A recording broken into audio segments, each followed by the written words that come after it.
It was one of those nights where nothing ever happens, the kind of quiet that makes you forget bad things can even exist. Black Ridge was that kind of town. Small, uneventful, and tucked between endless woods where the trees swallowed up the moonlight. The police department there was small too, just a few patrol cars, and officers who knew almost every face in town. That's why the call that came in just after midnight felt so out of place. The dispatcher picked it up expecting maybe a drunk argument or some kid pulling a prank. But the voice on the other end didn't sound like any prank. It was a woman whispering, almost too quiet to hear. She said, "They're watching me from the woods." Then there was a pause, a shaky breath, and before the dispatcher could even ask where she was, the line went dead. The call log showed the location.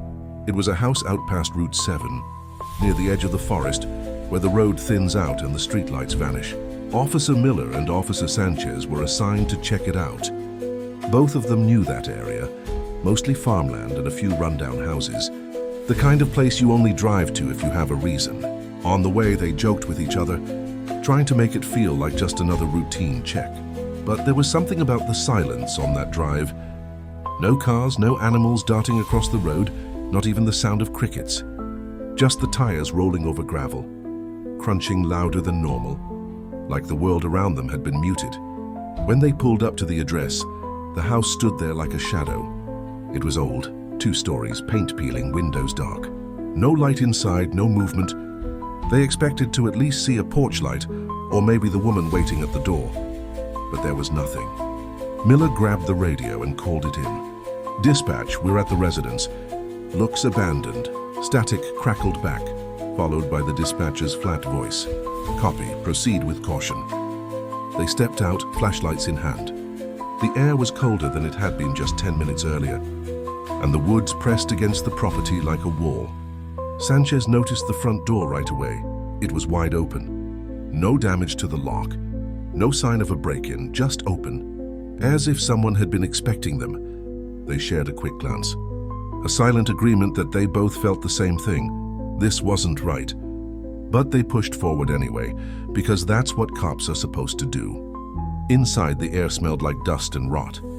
The living room was empty, except for a single object on the wooden floor, the phone. It was still connected, the faint hum of static buzzing through the receiver. Sanchez bent down, picked it up, held it to his ear. Nothing but static, no voice, no sound of someone on the other line. Just endless hollow noise. He set it back down slowly, and that's when they noticed the wall. There, scrawled across the faded wallpaper, were words written in a deep, dark red. It wasn't paint, it wasn't ink. It looked too fresh. The words said, "Wrong house, wrong night." Miller's heart sank. He raised his flashlight, scanning the room. But the beam only caught old furniture, covered with sheets and corners draped in cobwebs. Sanchez whispered, "What the hell is this?" Neither of them had an answer. They decided to search the rest of the house. Every step up the staircase creaked under their boots. The second floor was just as empty, bedrooms stripped bare, closets full of dust. But there was this strange feeling like they weren't alone. Miller swore he heard breathing, faint, almost blending with the sound of the wind outside. He stopped at the end of the hallway, his flashlight frozen on a half-open door. Slowly, he pushed it open. Inside was a child's bedroom. The wallpaper had once been blue with tiny stars, but it was peeling away. In the corner was a small wooden chair, and sitting on it was a stuffed bear, its glass eyes staring at the door. That wouldn't have been strange, except the bear wasn't dusty like everything else. It was clean, almost new, like someone had placed it there recently. Miller felt his chest tighten. Sanchez muttered, "This place isn't abandoned. Someone's been here." Back downstairs, they regrouped in the living room. The phone was still humming. The words on the wall seemed darker now, like they were sinking into the wallpaper. Miller suggested they clear the outside perimeter. Maybe the woman had run into the woods. They stepped back out into the night air, scanning the tree line with their flashlights. That's when they saw it. About 30 feet into the woods, something was reflecting back at them. Not animal eyes, not glass. It looked like metal. Miller stepped closer, trying to get a better look. The light caught it fully and his stomach turned. It was a pair of handcuffs, nailed into the trunk of a tree, fresh, shiny, police issue. Sanchez cursed under his breath. They both knew what it meant.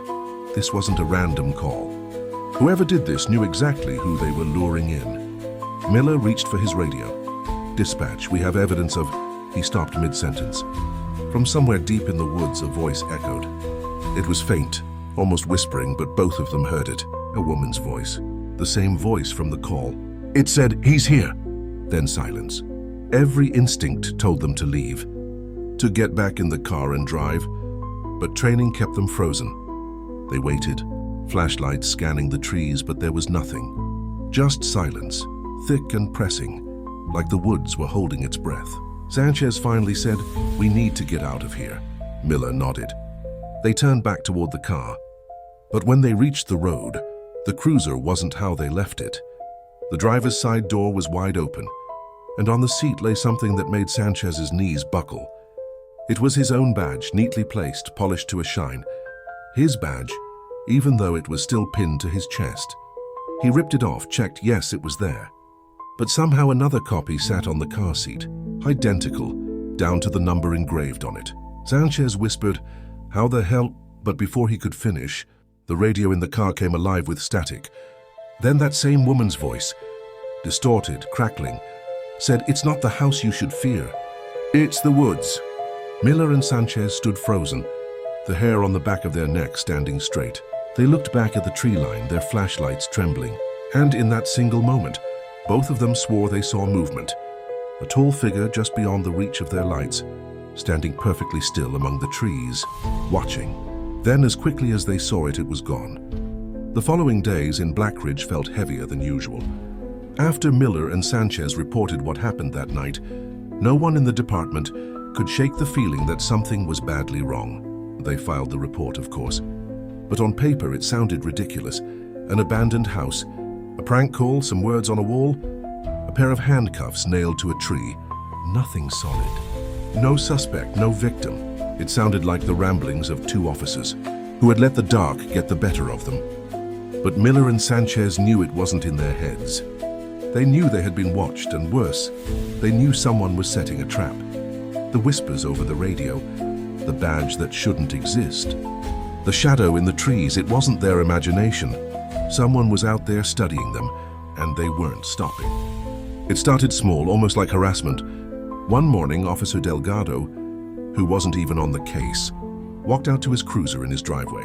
On the hood of his car was a single sheet of paper.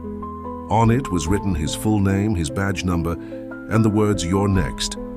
There were no fingerprints, no signs of who had left it. Later that week, another officer, Daniels, came home to find his front door unlocked. Nothing was stolen, nothing was touched, except on his kitchen counter. Neatly lined up were 3 police radios. They weren't his. Each one clicked on at the same time, playing nothing but static. Daniels nearly quit the force that night.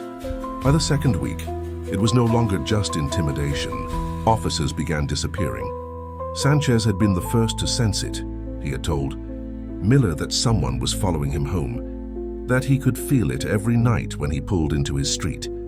A tall man in a mask just standing under the lamppost, not moving, not speaking, just staring. Every time Sanchez tried to approach, the figure vanished into the woods like smoke. At first, Miller thought he was imagining it, but then Sanchez didn't show up for shift one night.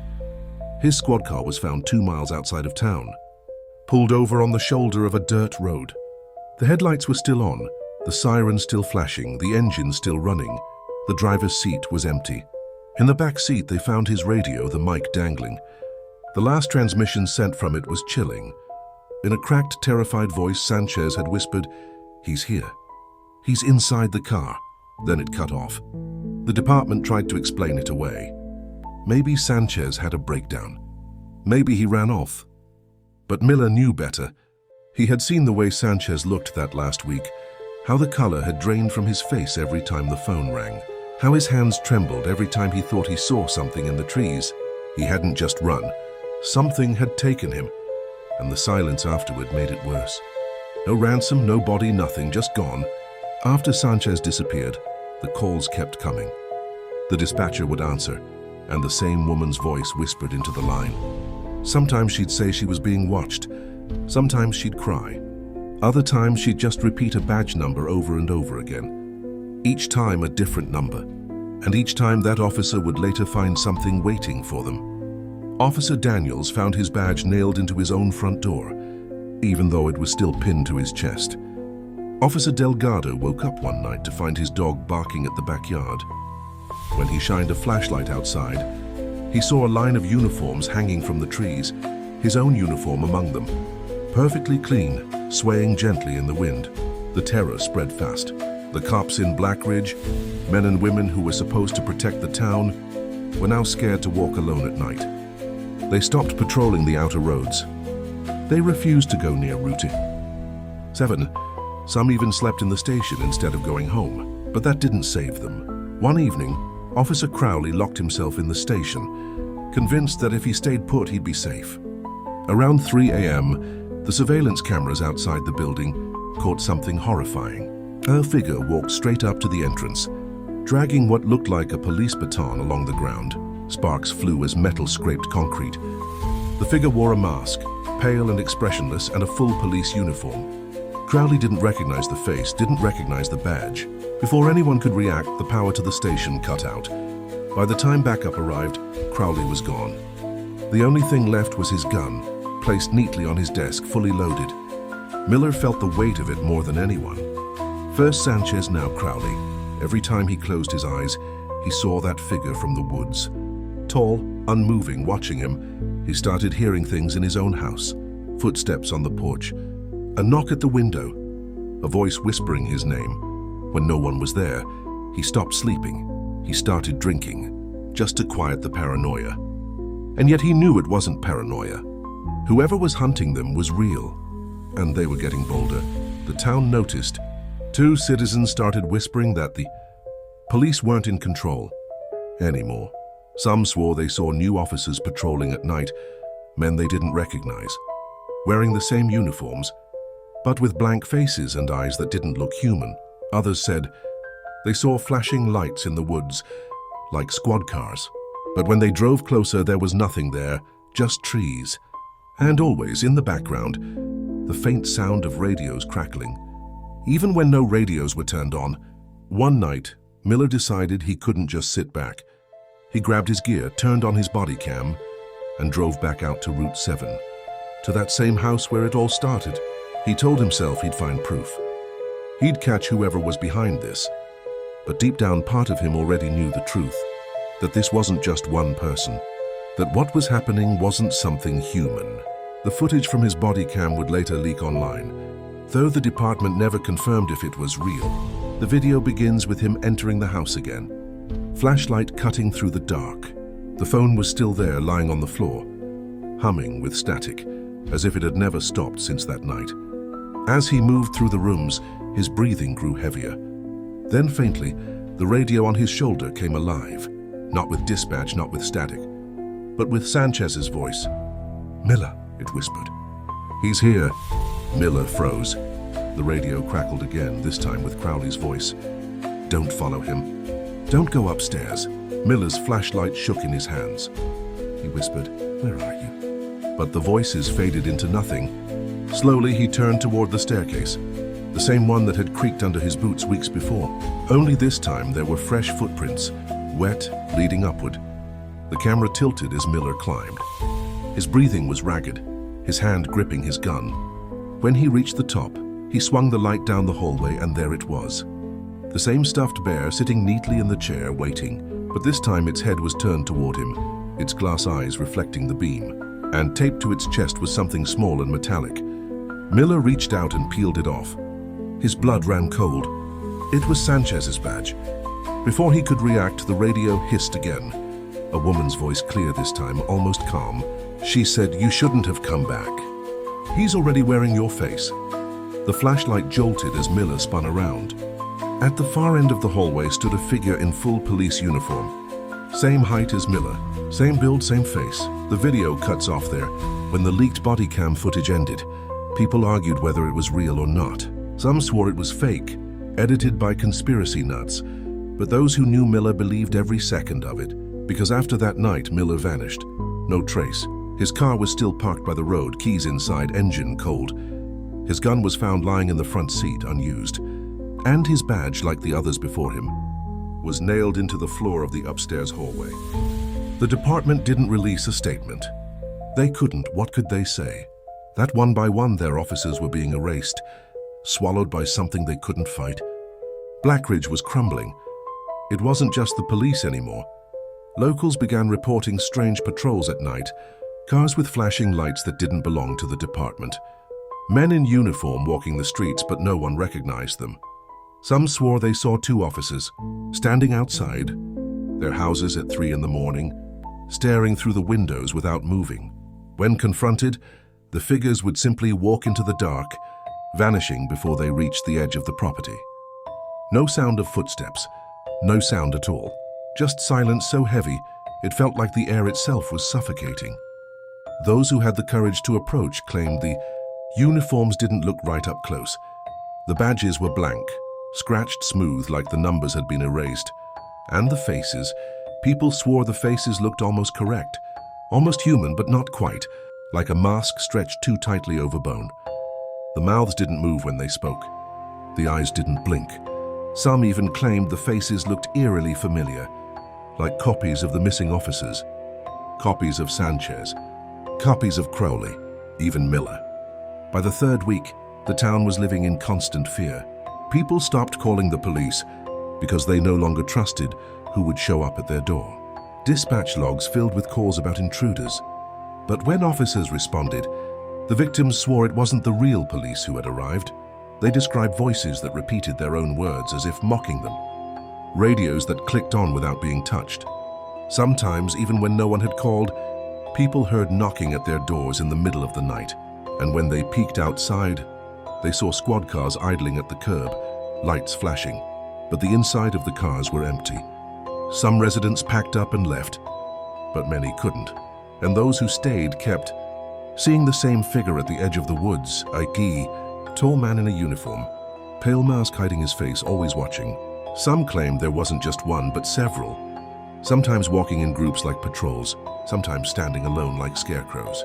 But the strange part was this: if you counted them, there were always as many figures as there were missing officers.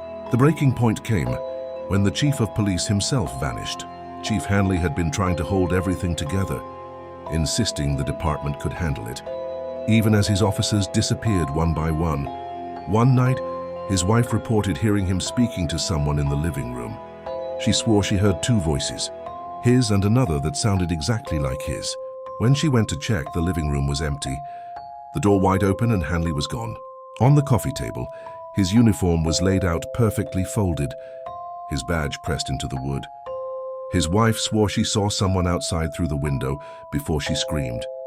A man in a uniform identical to Hanley's, standing in the yard with Hanley's exact face. By then, the town was convinced this wasn't a human killer. Some believed it was a cult.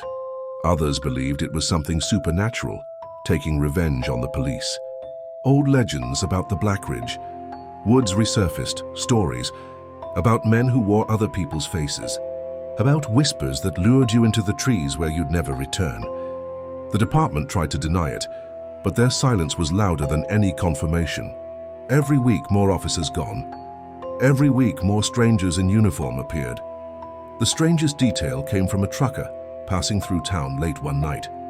He claimed he was driving past the woods when he saw flashing lights behind him.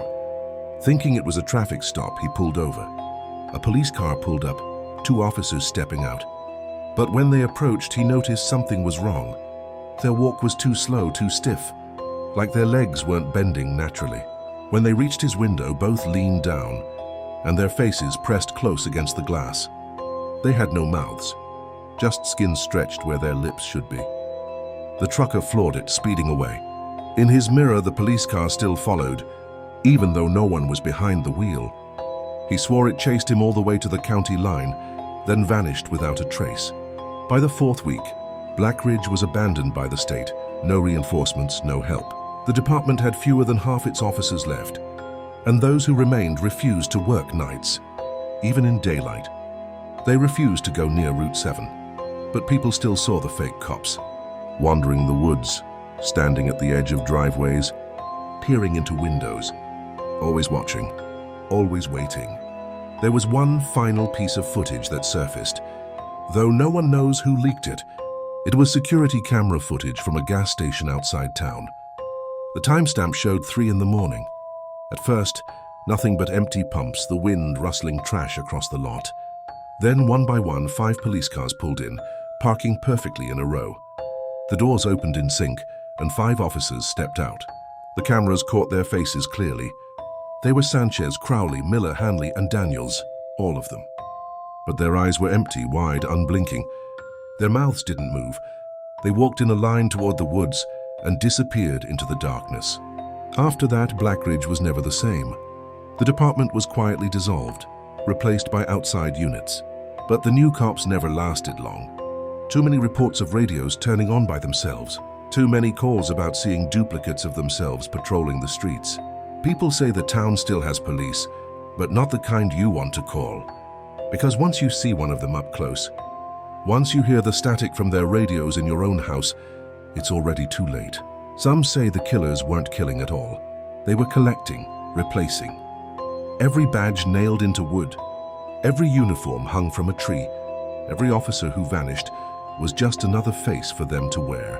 And if you drive through Blackridge today, you'll see officers on the corners, nodding politely, waving as you pass. But if you look too closely, you might notice their eyes don't blink, their mouths don't move, and their badges are blank. The locals know the rule now. Never make eye contact. Never call for help after midnight, and never, ever follow the flashing lights into the woods.